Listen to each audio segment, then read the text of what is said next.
Welcome to with me LSH. ഞാനിവിടെ LSH മാത്രമായിട്ടല്ല, ചന്ദ്രദിന ക്യൂസിന്റെ കുറച്ച് ക്വസ്റ്റ്യൻസും കൂടി ആയിട്ടാണ് ഇവിടെ വന്നിരിക്കുന്നത്. ക്വസ്റ്റ്യൻസിന് ശേഷം എൻ്റെ കുഞ്ഞനീൻ്റെ ഒരു റൈമും കൂടിയുണ്ട്. നമുക്ക് ക്വസ്റ്റ്യൻസിലേക്ക് പോയാലോ. നാം ജീവിക്കുന്ന ഗ്രഹം ഏത്? ഭൂമി. സൗരയൂഥത്തിന്റെ കേന്ദ്രം സൂര്യൻ. സൗരയൂഥത്തിലാകെ എത്ര ഗ്രഹങ്ങളുണ്ട്? 8. ഭൂമിയോട് ഏറ്റവും അടുത്തുള്ള നക്ഷത്രം ഏത്? സൂര്യൻ. മനുഷ്യൻ ആദ്യമായി ചന്ദ്രനിൽ ഇറങ്ങിയത് 1969. സൂര്യനോട് ഏറ്റവും അടുത്തുള്ള ഗ്രഹം ബുധൻ.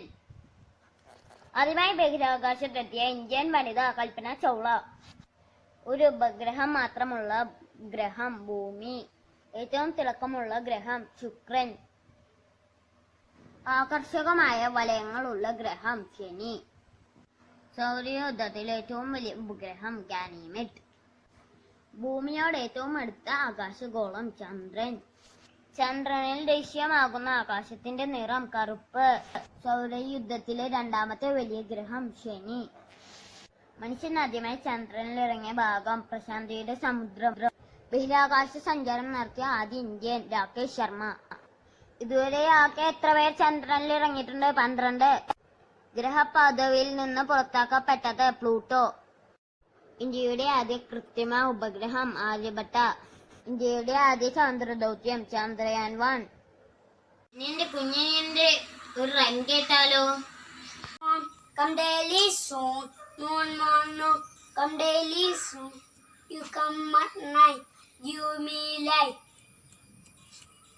Come at night, give me light. Moon, moon, moon, come daily soon. Moon, moon, moon, come daily soon. Thank you. എല്ലാവർക്കും ചന്ദ്രദിന ക്വിസ് കിട്ടിയോ? എല്ലാം പഠിച്ചോ?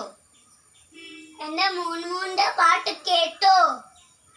എല്ലാവർക്കും വീഡിയോ ഇഷ്ടമായെങ്കിൽ ലൈക്ക് ചെയ്യുക, ഷെയർ ചെയ്യുക, സബ്സ്ക്രൈബ് ചെയ്യുക. Bye bye. അടുത്ത ക്ലാസ്സിൽ കാണാം. അടുത്ത ക്ലാസ്സിൽ കാണാം.